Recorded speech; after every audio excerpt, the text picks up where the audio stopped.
에스겔서 6장 이제 1절부터 14절 말씀 삼켜보면서 은혜를 나누고자 합니다. 우리가 사는 사회를 다원주의 사회라 이렇게 이야기합니다. 다양한 사람들이 다양한 생각을 가지고 모여서 다양한 꿈을 꾸면서 살아가는 그런 시대다. 그래서 다원주의 사회다 그렇습니다. 우린 다원주의 사회를 벗어나서 살 수는 없죠. 우린 다원주의 사회 속에 안에서 살아야 됩니다. 그 가운데 이제 가장 우리에게 어려움으로 다가오는 것은 종교 다원주의일 것입니다. 상대적인 생각을 가지고 종교 다원주의 속에 살아가야 되는데 종교 다원주의의 핵심은 모든 종교는 다 같다라고 하는 전제에서 시작합니다. 옷만 다르게 입었지 사실은 모든 종교는 같은 모습을 가지고 있다 이렇게 이야기합니다. 그리고 상당히 어렵고 힘든 상황 가운데 있는 게 사실입니다. 자, 이렇게 모든 종교가 섞여 사는 세상에서 심판의 말씀을 어떻게 전해야 할까? 우리가 이제 구약성경처럼 특히 선지서의 말씀을 들을 때 곧바로 우리는 이 세상을 바라보면서 하나님의 심판의 메시지를 막 전하고 싶은 그런 또 바로 이렇게 대입하고 싶은 욕심이 생기거든요. 그런데 그렇게 쉽게 대입하고 쉽게 말할 수 있는 상황은 아니다라고 하는 것입니다. 그러다 보니까 이 선지서를 읽고 선지서의 관점에서 세상을 바라보는 건 참 어렵습니다. 많은 정치인들이 아모스서 말씀 가지고 정의를 강같이 흐르게 하라 막 이런 단어를 이용해서 자신의 정치적인 어떤 구호에 사용하거든요. 많은 사람들이 성경의 용어를 써서 우리가 정말 세상에 빛이 되어야 합니다 라고 이야기하는데 그런 정치인의 입맛에 맞는 용어로 또 사용합니다. 참 어렵습니다. 그런 상황 가운데 과연 정의를 강같이 흐르게 하라고 하는 선지서의 말씀을 그대로 막 적용할 수 있을까? 이런 고민이 될 때가 있습니다.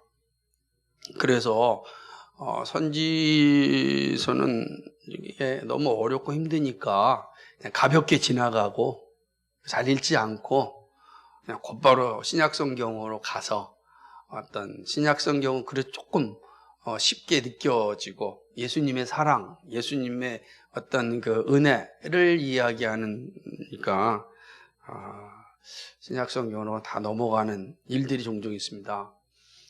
그런데 우리가 기억해야 될 것은 모든 성경은 다 성령의 영감으로 쓰여지지 않았습니까? 다시 말하면 모든 성경은 다 우리에게 하나님의 뜻을 알려주시기 위함입니다. 그러니까 어떤 성경도 어렵다고 해서 피하거나 또는 넘어가서는 안 되는 이유가 분명한 거죠. 왜냐하면 그 모든 말씀은 다 하나님께서 우리에게 자신의 뜻을 알려주시기 위하여 작성되었기 때문에 그렇습니다. 그래서 오늘 우리도 힘들고 어렵지만 에스겔 선지자의 이 말씀을 우리가 함께 나누는 것입니다. 본문 역시 하나님의 뜻이 아주 선명하게 선포된 그런 말씀입니다. 에스겔은 선지자로서의 소명에 아주 충실합니다. 그는 하나님께 받은 말씀을 가감하지 않고 빼거나 더하지 않고 받은 그대로 정직하게 복음을 전하고 있음을 이제 보게 됩니다. 오늘 우리가 읽은 이 6장도 그러한 모습인데요. 6장은 세 부분으로 나눌 수가 있습니다. 1절부터 7절까지, 또 8절부터 10절까지, 11절부터 14절까지 세 부분으로 나누어지고 있습니다. 세 부분은 각자 독특한 의미를 담고 있지만 그러나 세 부분이 말하고자 하는 의미는 하나인 것을 보게 됩니다. 그것은 바로 하나님이 어떤 분이신지를 알려주시는 것입니다. 하나님은 1절 14절까지 이스라엘 향한 심판을 말씀하십니다. 그리고 하나님은 심판을 행하심으로 이스라엘 백성들에게 여호와가 어떤 분인지를 알게 하십니다. 6장에서는요, 4번이나 나를 여호와인 줄 알리라 이런 말씀을 하고 있습니다. 7절과 10절과 13절과 14절에서 반복하여 말씀하시는데 나를 여호와인 줄 알리라. 처음에는 그들이 나를 여호와인 줄 알리라 합니다. 10절과 또 7절, 10절, 14절은 그런데 13절은 너희가 나를 여호와인 줄 알리라 하면서 인칭이 바뀌는데 그 바뀌는 것은 대상이 좀 바뀌었기 때문에 그런 겁니다. 그러나 목적은 하나예요. 심판하시는 분이 누구라고요? 여호와라는 사실을 알려주시기 위함이다라고 하는 겁니다. 그럼 어떤 여호와인가? 그죠? 심판하시는 하나님이거든요. 심판하시는 하나님은 어떤 하나님인가? 우리가 자주 들은 우리 프란시스 셰퍼, 우리 자주 듣잖아요. 도서관 이름이 프란시스 셰퍼니까. 프란시스 셰퍼 목사님께서 쓰신 책 가운데 제목이 거기 계시며 말씀하시는 하나님이라고 하는 책이 있지 않습니까? 그러니까 지금 에스겔 선지자가 지금 주고자 하는 핵심은 여기 있습니다. 어떤 여호와이냐? 존재하시면서 말씀하신 하나님이시다. 다시 말하면 침묵하지 않으신다. 그러니까 죄에 대하여 침묵하지 않으시는 하나님, 반드시 말씀하시는 하나님, 이 사실을 우리에게 알려주고 있습니다.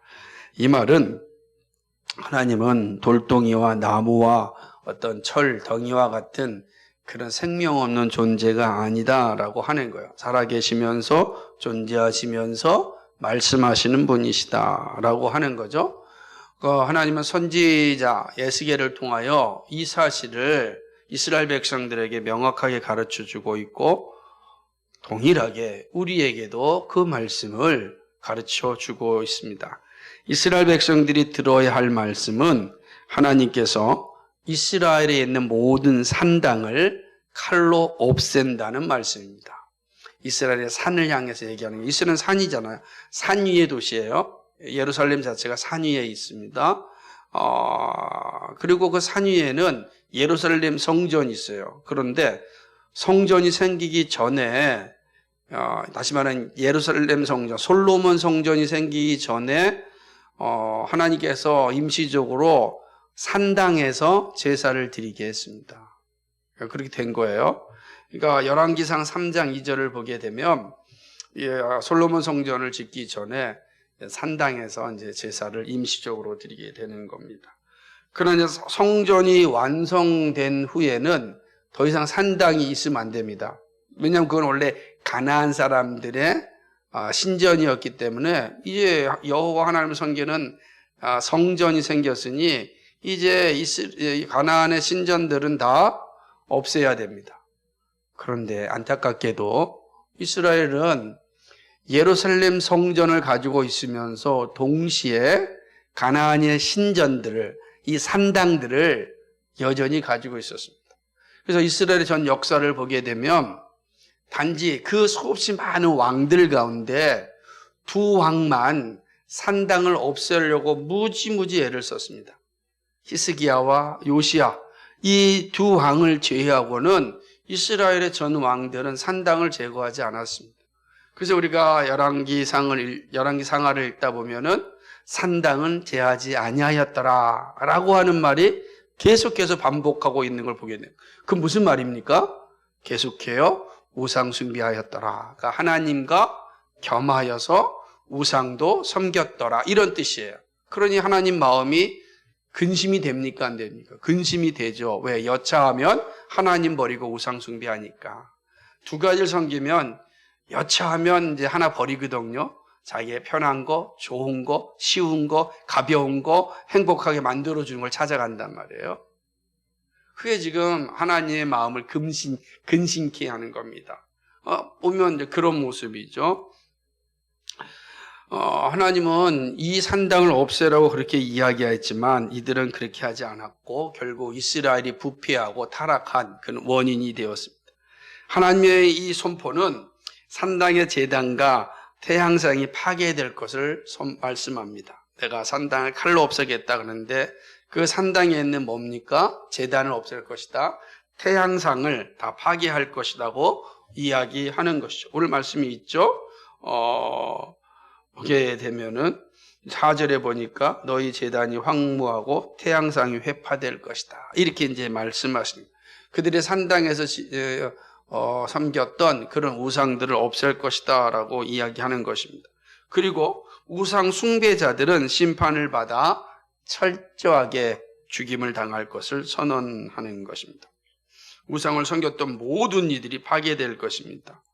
이로 인하여 하나님이 심판자이심을, 하나님의 공의로우심을 이스라엘 백성들이 알게 될 것입니다. 하나님은 말로만 그럴듯하게 존재하시는 분이 아닙니다. 죄에 대하여는 아주 철저하게 심판하십니다. 그러나 의에 대하여는 하나님의 충만한 사랑이 임하는 것을 볼 수 있습니다. 자, 이 말이 어떤 의미인지 이제 성경 전체의 관점에서 생각해 보도록 하겠습니다. 산당에 대한 심판은 이스라엘 백성들에게 지금 에스겔 선지자를 통해서 처음 주는 말씀이 아닙니다. 우리가 에스겔서 5장에서 살펴보았듯이 이스라엘 백성들이 이집트를 떠나서 광야를 지나서 가나안 땅에 들어가서 가나안 땅을 하나님부터 선물을 받을 때 하나님께서 이스라엘 백성들에게 행해야 할 일들을 알려주었습니다. 그 일은 광야에서 하나님께서 모세에게 준 율법을 통하여서 도장 찍어준 겁니다. 그러니까 율법, 다시 말하면 언약이 이스라엘 백성들에게 주어졌습니다. 그 하나님과 이스라엘 백성들 사이에 이 언약이 체결된 것입니다. 그래서 그 언약의 핵심 가운데 하나가 바로 이 율법 아니겠습니까? 그래서 이 율법에 따라 살면 그거는 하나님께서 그들에게 복을 주신다라고 하는 분명한 약속이었습니다. 그 가운데 하나가 뭐냐면 가나안 땅에 있는 모든 우상들을 없애라는 것이었습니다. 만약에 그 우상을 없애면 나는 너희의 하나님이 될 것이고 너희는 내 백성이 될 것이다 라고 하는 이 언약, 레위기서 26장 12절 말씀이에요. 이거를 지킬 것이지만 그렇지 아니하면 내가 너희에게 심판할 것이다. 이게 레위기 26장 전체의 내용이에요. 우리가 에스겔서 5장을 보면서도 살펴보았습니다. 그 가운데 특별히 레위기 26장 30절과 33절 말씀을 보게 되면 오늘 에스겔 선지자에게 주셨던 말씀과 동일하게 기록되어 있습니다. 같이 찾아보시겠어요? 레위기 26장 30절과 33절의 말씀입니다.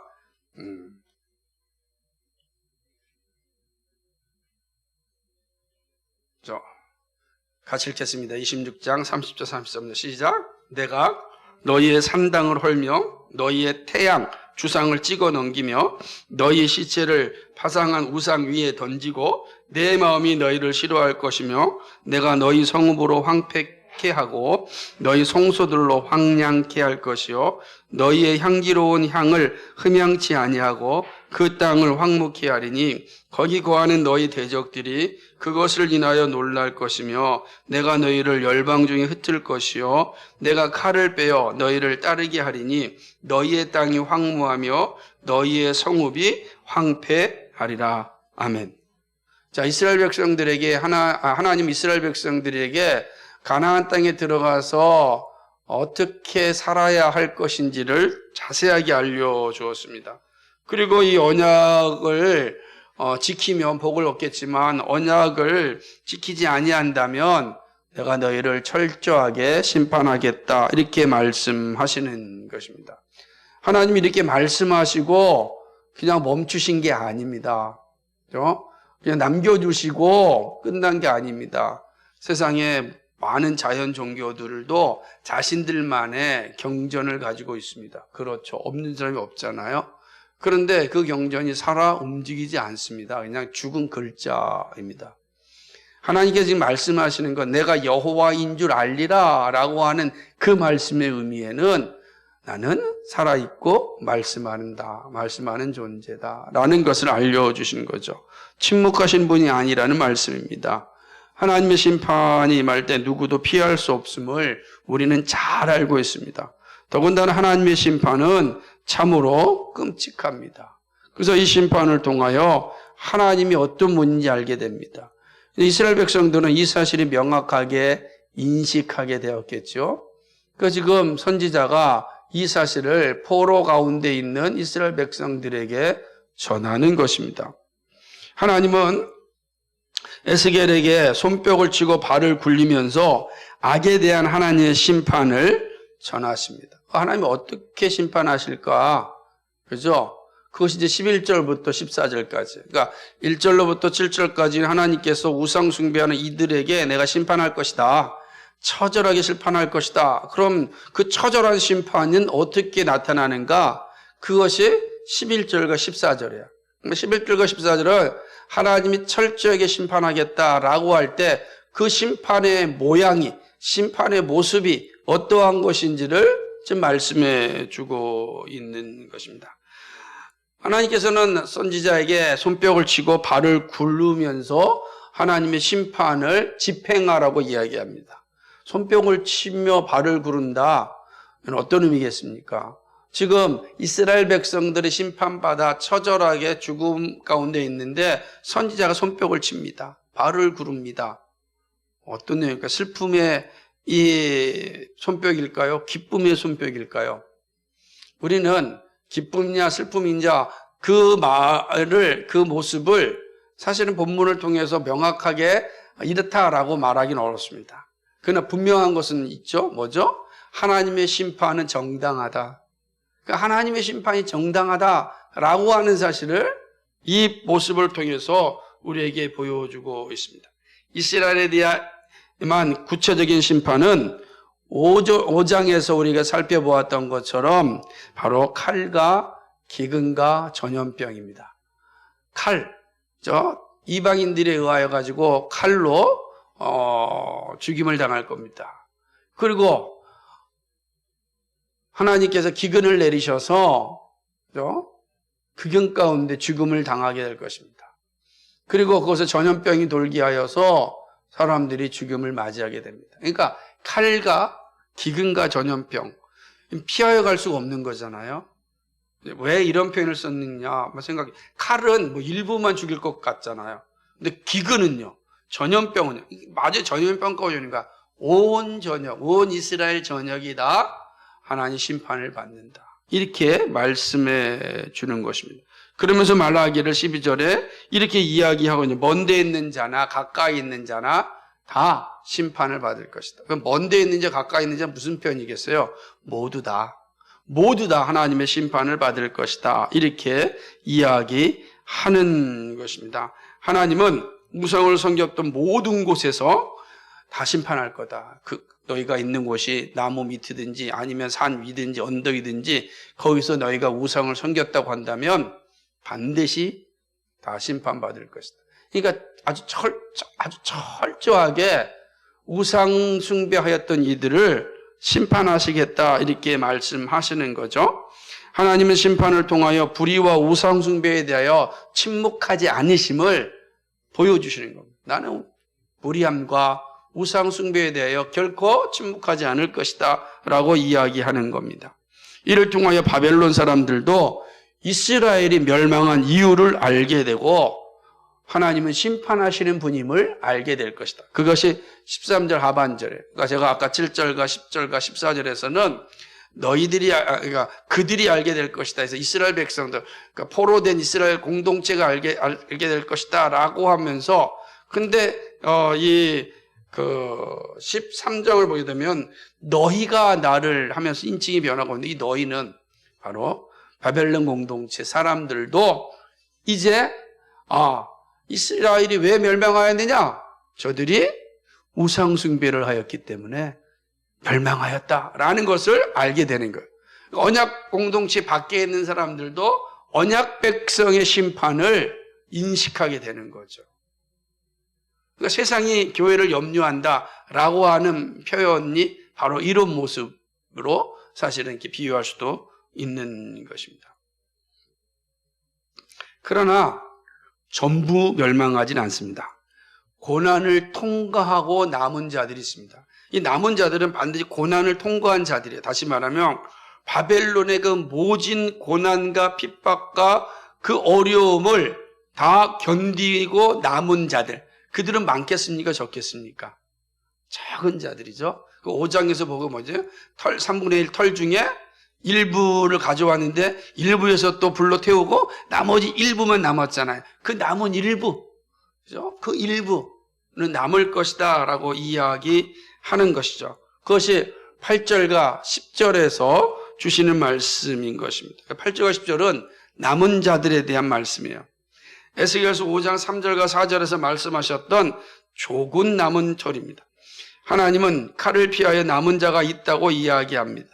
그 하나님께서 왜 이들을 남겨주셨을까? 그죠? 그 남겨둔 자가 할 일은 무엇일까? 명확합니다. 그것은 하나님을 기억하는 겁니다. 하나님이 어떤 분인지를 기억하는 겁니다. 하나님이 행하신 일을 기억하기 위해서 남겨뒀죠. 그래서 보게 되면 8절을 보게 되면은 9절을 보게 되면 이렇게 이야기합니다. 너희 중 피한 자가 사로잡혀 이방인 중에 있어서 나를 기억하되라고 이야기하는 것입니다. 기억하는 것입니다. 그리고 9절에 언절에 보게 되면 뭐라고 써 있냐면 사로잡혀 이방인 중에 있어서 나를 기억하되 그 말이 있습니다. 그러니까 기억하다라고 하는 이 말씀 왜죠? 하나님께서 이스라엘 백성들에게 내린 심판이 하나님의 그 미워하는 마음으로 생긴 것이 아니다. 하나님의 공의하심이다. 하나님이 주신 언약대로 이루심이다. 이 사실을 알게 하는 겁니다. 그러면 남은 자들이 앞으로 새로운 나라를 꿈꿀 때 어떤 자세를 가져야 되겠습니까? 망하지 않으려면 망하는 나라와 망하지 않는 나라를 남은 자들이 정확히 알 것 아니겠습니까? 그죠? 비로소 아는 거예요. 우리가 망하는 나라가 되는 것은 하나님의 언약을 어기면 살아계신 하나님께서 반드시 망하게 할 것이다. 그러나 우리가 망하지 않는 길은 살아계신 하나님과 맺은 언약에 순종하면 그 하나님께서 우리의 일을 지켜주신다. 기억하라는 거죠. 그걸 기억하라라고 하는 것이죠. 하나님은 우상 숭배에 대하여 말씀대로 심판하심을 알려주십니다. 율법으로만 주고 잊어버리는 분이 아닙니다. 계시로 주신 말씀은 살아있으며 운동력이 있습니다. 살아있고 운동력이 있어요. 그러니까 하나님의 말씀은 살아있고 운동력이 있다는 겁니다. 이 매우 중요한 고백이죠. 그것은 말씀하시는 분이 살아계신 하나님이시기 때문에 그렇습니다. 남은 자들이 기억할 것은 우상 숭배에 대한 하나님의 미움입니다. 그렇죠? 하나님은 이 우상 숭배에 대하여 얼마나 미워하시는지 모릅니다. 우상 숭배는 하나님을 모욕하는 일입니다. 그러므로 반드시 심판하십니다. 10절 말씀에 보면 내가 이런 재앙을 내리겠다 한 말이 헛되지 아니하리라 이렇게 말씀합니다. 무슨 말이에요? 다시 말하면 이미 앞서서 얘기해 주셨던 그 말씀에 대해서 심판하겠다는 거 이거 헛되지 않을 것이다. 공수표가 아니라는 거예요. 빈말이 아니라는 거예요. 죽은 언어가 아니라는 거예요. 살아있는 말씀이다. 이 사실을 이야기하는 것입니다. 그러므로 이 말씀을 기억해야 됩니다. 그것이 멸망에 이르지 않는 길입니다. 하나님의 이 말씀은 이스라엘 백성을 향하여 주신 말씀입니다. 동시에 우상을 섬기고 있는 이들에게 향한 심판의 선고입니다. 그렇게 되죠. 우상을 섬기는 모든 이들에 대한 하나님의 선포이죠. 그러므로 이 말씀은 믿음의 공동체에게 우선 주신 말씀입니다. 이해가 되시죠? 왜냐하면 믿음의 공동체를 벗어난 이들은 이미 우상 숭배 안에 있기 때문에 그들은 심판받는 자들이에요. 그들은 죽은 자들이기 때문에 그렇습니다. 이 말씀은 언약을 받지 않은 이들에게 주신 말씀이 아닙니다. 언약을 받지 않은 이들은 언약 백성들의 심판을 받는 이유를 통하여 자신들의 심판을 알게 됩니다. 그러니까 언약 받게 되는 하나님 심판을 받죠. 그런데 그들이 왜 우리가 심판받느냐라고 할 때 언약 백성들에게 주신 말씀에 근거하여 그들에게 심판이 이루어지는 거예요. 그러므로 이 말씀은 언약 백성 밖에 있는 사람에게 주신 말씀이 아니라 언약 백성에게 언약에 근거하여서 주신 말씀이에요. 이스라엘 백성들이 이미 하나님께 받은 그 언약에 근거하여서 하나님이 이스라엘 백성들에게 지금 심판하시는 겁니다. 그러니까 이스라엘 백성 심판을 받을 때 자신들이 하나님과 맺은 언약을 어겼음을 인정할 수밖에 없는 거예요. 저항할 수가 없는 겁니다. 항거할 수가 없는 겁니다. 그 말씀에 근거하여 이스라엘은 심판을 받습니다. 바벨론이란 이방 공동체에 사는 이스라엘 공동체가 어떻게 살아야 할지도 알려주는 말씀입니다. 이스라엘 공동체가 들어야 할 말씀은 분명합니다. 그래서 이스라엘 공동체는 이제 에스겔이 가서 70년 동안 바벨론에 살아야 돼요. 바벨론에서 하나님의 백성으로 살아남으려면은 우리가 망한 이유를 알고 그 망한 이유에 대한 정확한 인식을 가지고 끊임없이 바벨론이라는 세상에서 하나님의 언약을 굳게 지키는 것, 그거 외에는 바벨론을 살 수 있는 길이 없다. 이걸 주시는 겁니다. 그러니까 이 말씀을 받았던 모든 이들의 마음속에는 분명해야 됩니다. 그런데 바벨론은 어떤 곳입니까? 온갖 우상 천지잖아요. 그러니까 우상으로 우겨싸움을 당하겠다고요? 사방이 다 우상이에요. 근데 그 우상으로 사방으로 둘러싸여 있는 곳에서 살아남으려면 우상을 버리라는 겁니다. 이해가 되십니까, 이게? 왜냐하면 우상으로 망해서 여기 왔어요. 와보니까 모두가 우상이에요. 여기서 살려면 우상을 섬겨야 돼요. 왜 그러냐면, 예레미야 선지자가 말씀을 주실 때 너희는 바벨론에 가서 땅도 사고 집도 사고 결혼도 하라 그랬잖아요. 거기 살아야 돼요. 그런데 에스겔 선지자는 뭐라고 이해하냐면 사는데 뭐 하지 말라는 거예요? 우상 숭배하지 말라는 거예요. 그러니 쉬운 삶이겠습니까? 어려운 삶이겠습니까? 어려운 삶입니다. 하지만 그 어려운 삶을 산 남은 자들이 있다는 겁니다. 그렇죠? 분명히 어려워서 모두가 다 포기했는데 그 가운데 남은 자들이 있다는 겁니다. 이게 오늘 주신 말씀이에요. 에스겔 선지자에게 그 남은 자들이 있다. 그럼 누가 남느냐라고 할 때 우상 숭배하지 않는 자들, 우상의 도시에서 우상을 버린 자들, 그러므로 힘들고 어렵고 고난 가운데 산 사람들, 우린 그런 사람들을 자발적 고난, 자발적 불편을 산 사람들, 그런 사람들이 남은 자들인 거예요. 그 남은 자들만이 하나님의 영광을 볼 수 있다. 이 말씀을 주는 겁니다. 그런 의미에서 이 말씀은 오늘 우리들에게도 같은 말씀입니다. 세상에 살지만 세상에 속하지 않은 교회를 향하여 주신 말씀입니다.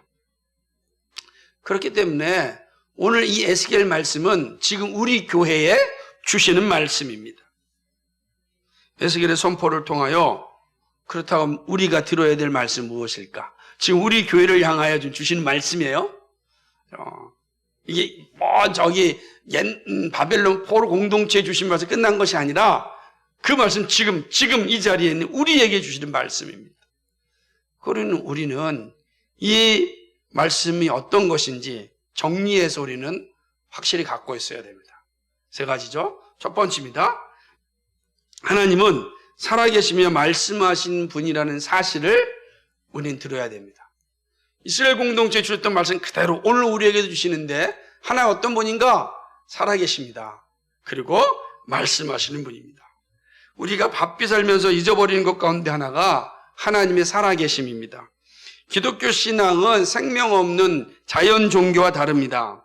그런데 다종교 사회에 살다 보니까 이 사실을 종종 망각할 때가 있습니다.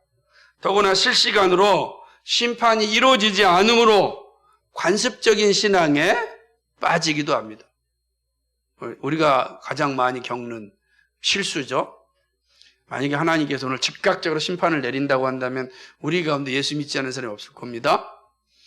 그런 걸 모티브로 해서 만든 영화가 지옥이라고 하는 지옥. 삐뚤어지고 넷플릭스 만든 영화인데요. 사이비 종교화된 건데 사람들이 왜 두려워하느냐? 즉각적으로 심판이 임하는 걸 보는 거예요. 응? 천사가 와가지고서 언제 죽을 것이다. 근데 죽는 자들은 다 죄 때문에 죽는다. 그 지옥에 데려간다. 근데 그거를 TV로 방송을 해요. 모든 사람이 그 시연되는 걸 보는 거예요. 그리고 TV 생중계 하는데 정말 데려가요. 사람들이 두려움에 빠지겠어요, 안 빠지겠습니까? 두려움이 빠지는 거죠. 아주 현대인이 가지고 있는 이 공간을 아주 정확하게 쳐들어와 가지고서 만든 영화예요. 그 감독이 어떤 사람인지 모르겠지만 마찬가지예요. 오늘 모두가 하나님께서 즉각적으로 심판한다 그러면 우리 가운데 누가 감히 하나님을 향하여 대적하며 살겠습니까? 그렇지 않죠. 근데 즉각적으로 심판이 임하지 않아요. 그러니까 사람들이 하나님이 살아계심에 대하여 둔감해지는 겁니다. 그럼 반면에 즉각적으로 심판한다면 우리 가운데 살아남을 자가 누가 있겠습니까? 단 한 사람도 없습니다. 그래서 즉각적인 심판이 이루어지지 않는 것은 하나님의 사랑이고 은혜입니다. 우리에게 아직 기회가 있음을 우리에게 알려주시는 선물입니다. 이 사실을 보여주는 겁니다.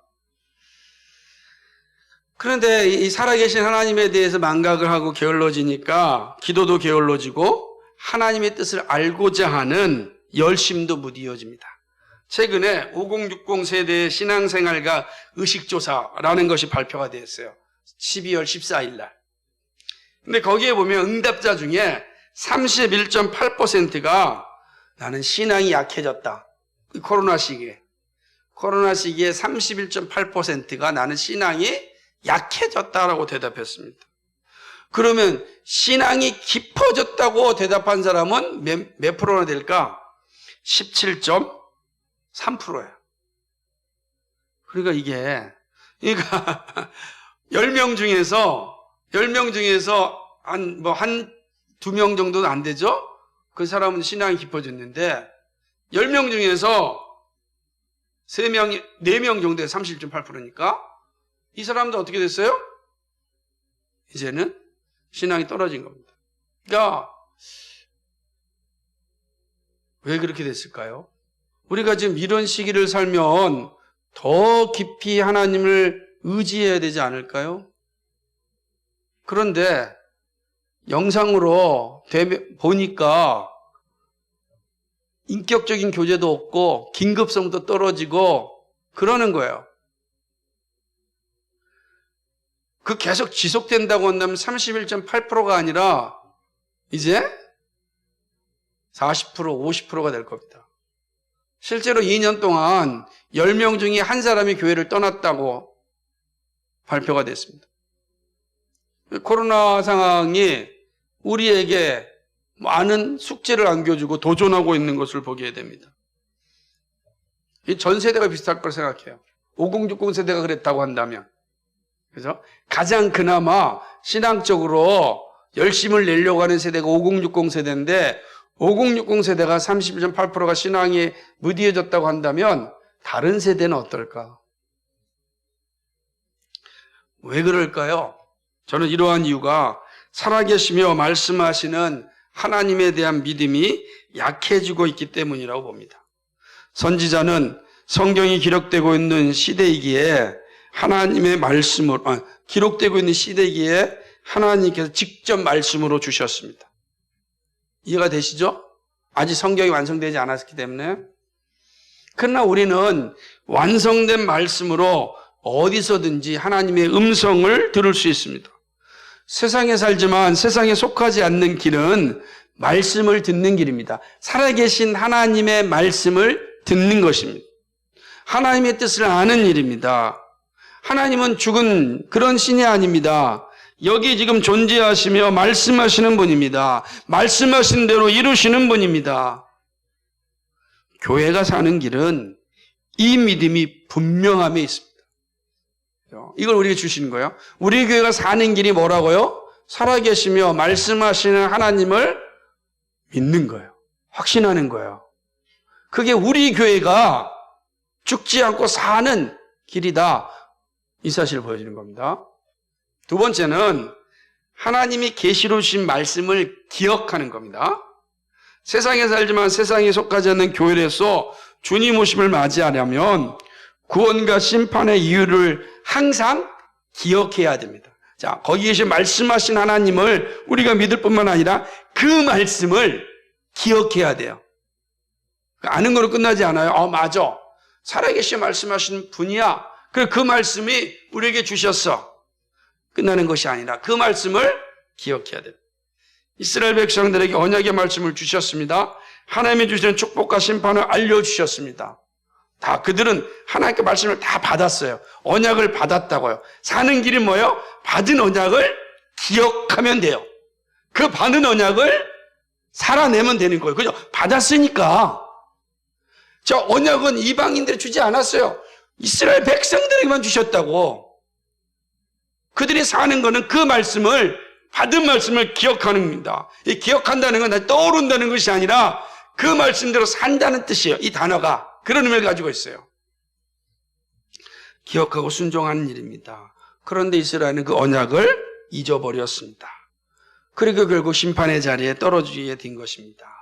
오늘 우리도 같습니다.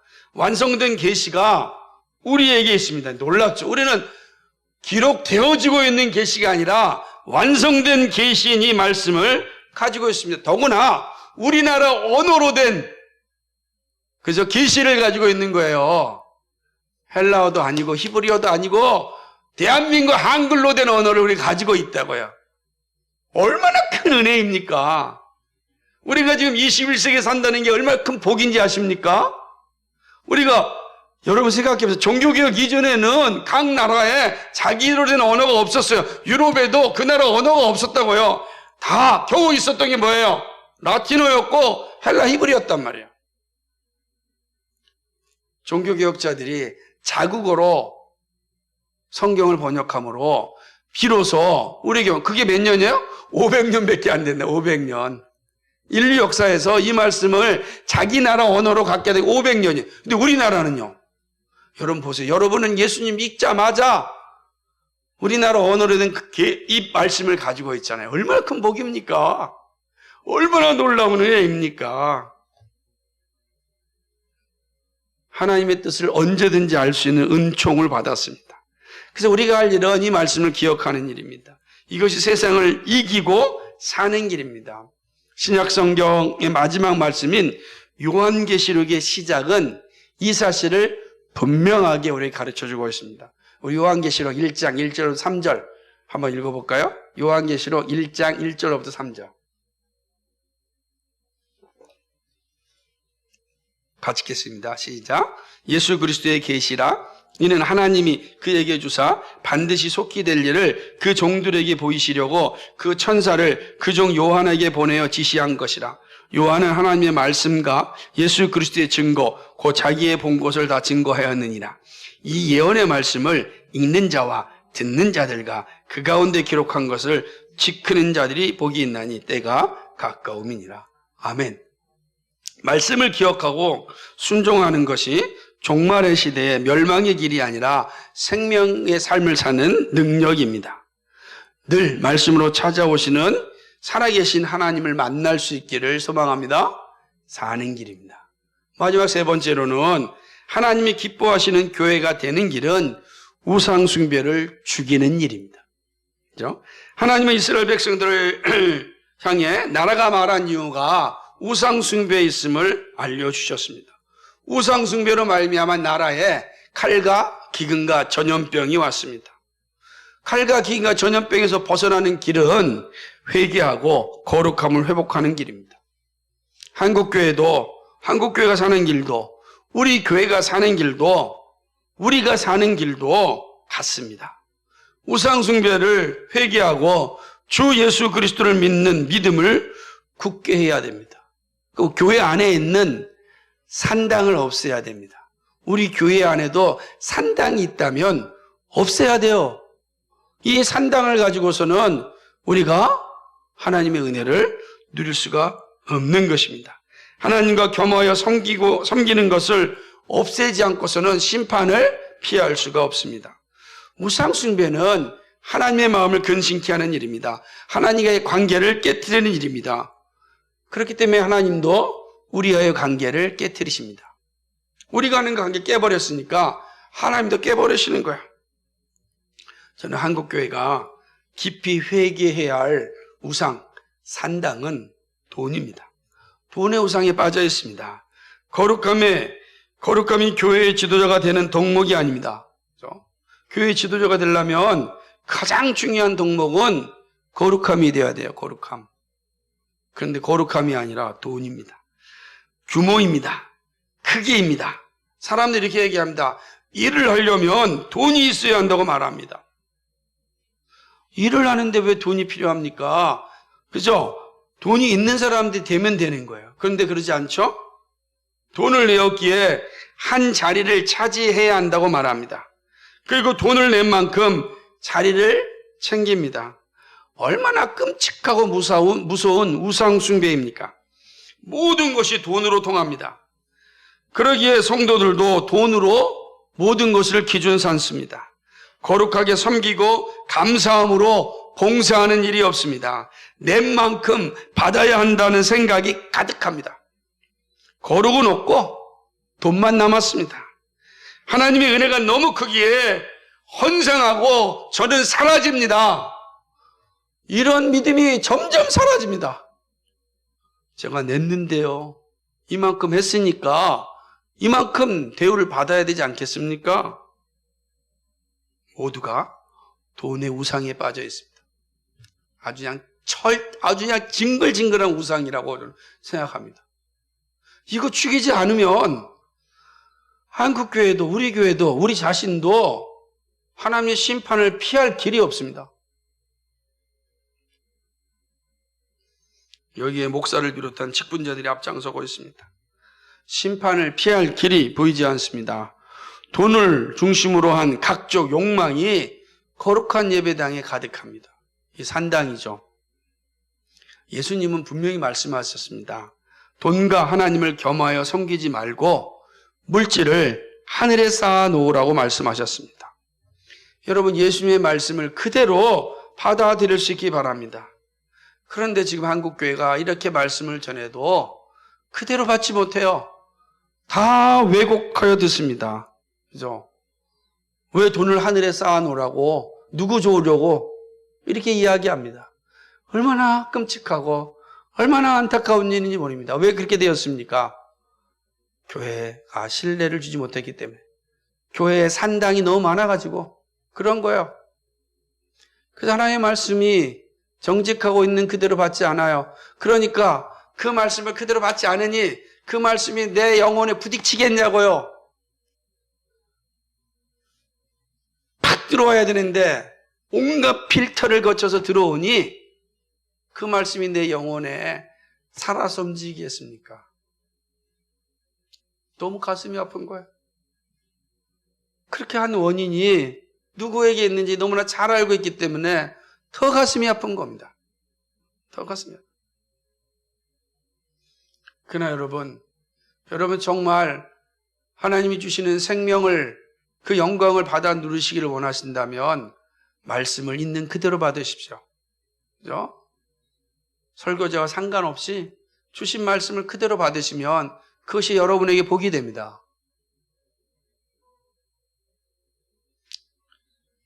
우리가 하나님이 기뻐하시는 교회를 세우기를 원하신다면 함께 우상 숭배를 없애는 일에 힘을 다해야 합니다. 서로 기도하고 격려하고 신뢰하고 자발적 불편을 감당할 수 있도록 성령님을 의지해야 합니다. 이것이 주님 오시는 교회를 만드는 일입니다. 다른 방법이 없습니다. 다른 방법이. 말씀을 맺습니다. 에스겔은 심판의 말씀을 전하지만 고난을 통과하고 남은 자가 있을 것임을 강조합니다. 남은 자들은 심판이 온 이유를 기억해야 할 것입니다. 그리고 축복의 길이 무엇인지를 기억해야 합니다. 우리 교회가 사는 길이 명확해졌습니다. 살아계시며 말씀하시는 하나님을 분명하게 믿는 일입니다. 하나님은 살아계시고 지금 나에게 말씀하시는 분입니다. 여러분, 이 사실을 기억하십시오. 그리고 나에게 주신 말씀을 기억하고 때를 얻든지 못 얻든지 말씀을 듣고 읽고 그 말씀에 순종하려고 몸부림치고 기도하십시오. 그거밖에 없어요. 말씀이 기억나야 살 수 있습니다. 말씀이 기억나지 아니하면 죽어요. 우상 숭배가 나를 감싸버리고 맙니다. 내가 하나님을 섬기는지 우상을 섬기는지 분별하지 못하는 순간이 생기게 되는 것입니다. 그러므로 하나님의 말씀을 가지고 이 우상을 죽여야 되는 것입니다. 나에게 있는 우상도 죽이고 우리 공동체에 있는 우상도 죽여야 합니다. 하나님보다 예배보다 더 소중하게 여기는 것을 버리지 않는 한 축복은 없고 심판만 있습니다. 말씀은 교회의 우선 주십니다. 항상 교회에 하나님의 말씀이 먼저 옵니다. 교회가 우선 복을 누리게 됩니다. 그것이 놀라운 은혜예요. 그런데 보십시오. 그 먼저 온 그 은혜를 순종하지 아니하면 교회가 먼저 심판받습니다. 우리가 먼저 심판받습니다. 말씀을 기억하지 않고 우상에게 하나님의 자리를 내어주면 심판이 그 자리를 차지합니다. 이 사실을 항상 기억하고 믿음의 자리에 서서 말씀으로 교회를 세우고 여러분 자신을 세울 수 있기를 주님의 이름으로 축복합니다. 거룩하시고 자비하신 아버지 하나님, 고맙고 감사합니다. 오늘 에스겔 선지자를 통하여서 우리에게 말씀하시는 하나님을 알게 해주셔서 감사합니다. 여호와 하나님 말씀하시고 존재하시며 이곳에 계신 그 하나님을 항상 기억하고 그 하나님의 말씀을 따라 살아가고 그 하나님의 말씀대로 우상을 죽이고 하나님이 약속하신 생명의 복을 누리게 하여 주옵소서. 감사드리며 예수 그리스도의 받들어 기도하옵나이다. 아멘.